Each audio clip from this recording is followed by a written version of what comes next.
What is up, guys? This is Olympio coming up to the card discussion today, and it's kind of just a generic discussion on Cyber Dragon Infinity that has now been announced. It's going to be coming out in Bosch in the next set, well, the next set in January for the TCG.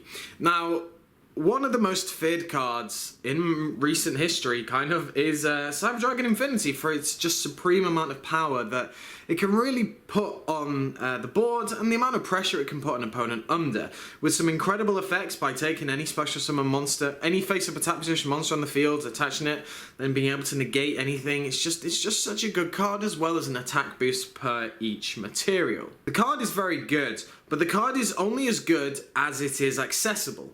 And Cyber Dragon Infinity isn't very accessible, but the only reason, normally, that it is because of this card. Now, this one card is the only reason that Cyber Dragon Infinity is actually a problem, in my opinion. And if we get rid of Ptolemaeus, then there's no real big issue. Decks that, are supposed to summon Cyber Dragon Infinity are things like Cyber Dragons, decks that really play a lot of level 5 machine type monsters, which there actually aren't that many. And if we get rid of Ptolemaeus, then what's the issue? Obviously, Ptolemaeus is such a good card because being able to rank up to any rank 5 is just making it just absolutely brutal. And the card is so easily accessible because of how easy it is to go into rank 4 Xyz. Removing that one card solves the problem, in my opinion. If someone will legitimately summon Cyber Dragon Infinity, then well done to you, because that is the whole point. It's meant to be a difficult card to summon, but if it is difficult, then it's meant to balance out the amount of power that the card has. If a card is incredibly hard to summon, then having a brutal effect is fine. Look at Venom Arga, for example. That card, on paper, is dumb. 3 attacks, damage, I win the duel.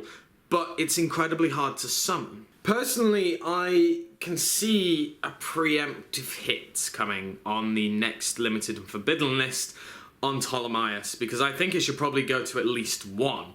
If it goes to 1, then it's kind of not as much of a bigger problem. Yes, you still have to deal with a Cyber Dragon Infinity. However, it curbs the cost of the card. It curbs the kind of ridiculousness that you could possibly have if you get rid of 1, because it is a bit of a pain to get rid of it. Let's be honest, you have to basically use 2 cards or attack over it without using any effects that it can negate, but then only to be faced by a second or a third. It's kind of a problem, and rank 4 decks are so easy to do because of the toolboxes available to them and because of the cards that it's just so easily splashable. Satellite could make it instantly. It's a Satellite card, of course. Clownblade, instantly.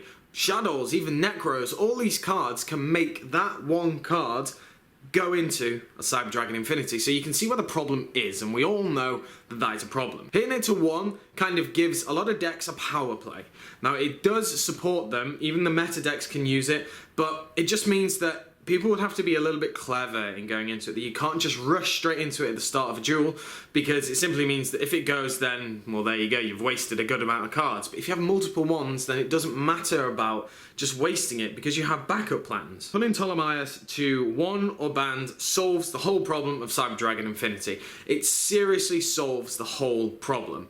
Now, having a preemptive hit is kind of something that I would expect Konami to do, simply because they've done things like this in the past before. If we look at Sixth Sense, that was instantly hit to 1. If we look at Dark Matter Dragon deck, we had the Rulers for about a week or 2 while the deck was around, and then it was gone. Even Gus Kraken was hit to 1 before it even came out in Hidden Arsenal 6, I think it was. Preemptive hits are a thing. Konami do them if they feel that it's going to positively impact on the game, and I think this is one that they actually have to do, because it's just going to be such a painful format. Cyber Dragon Infinity is basically already confirmed as a secret. It's not going to be a rare.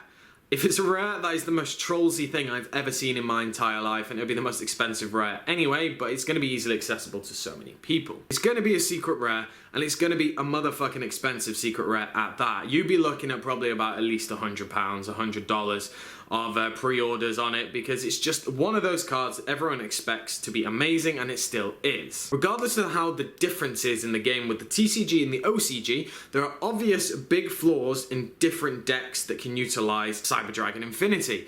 But while Ptolemaeus is still a thing, Any deck that can consistently go into rank 4s with ease is going to be a problem, simply because it can churn out that Cyber Dragon Infinity with ease. So I want to know what you guys think of Cyber Dragon Infinity. Do you think the card itself is a problem, or do you think that way of getting to it with Ptolemaeus is actually the problem and should get hit? So as I said, let me know down in the comment section below. Make sure to give me a like, comment, subscribe, and I should catch you guys later.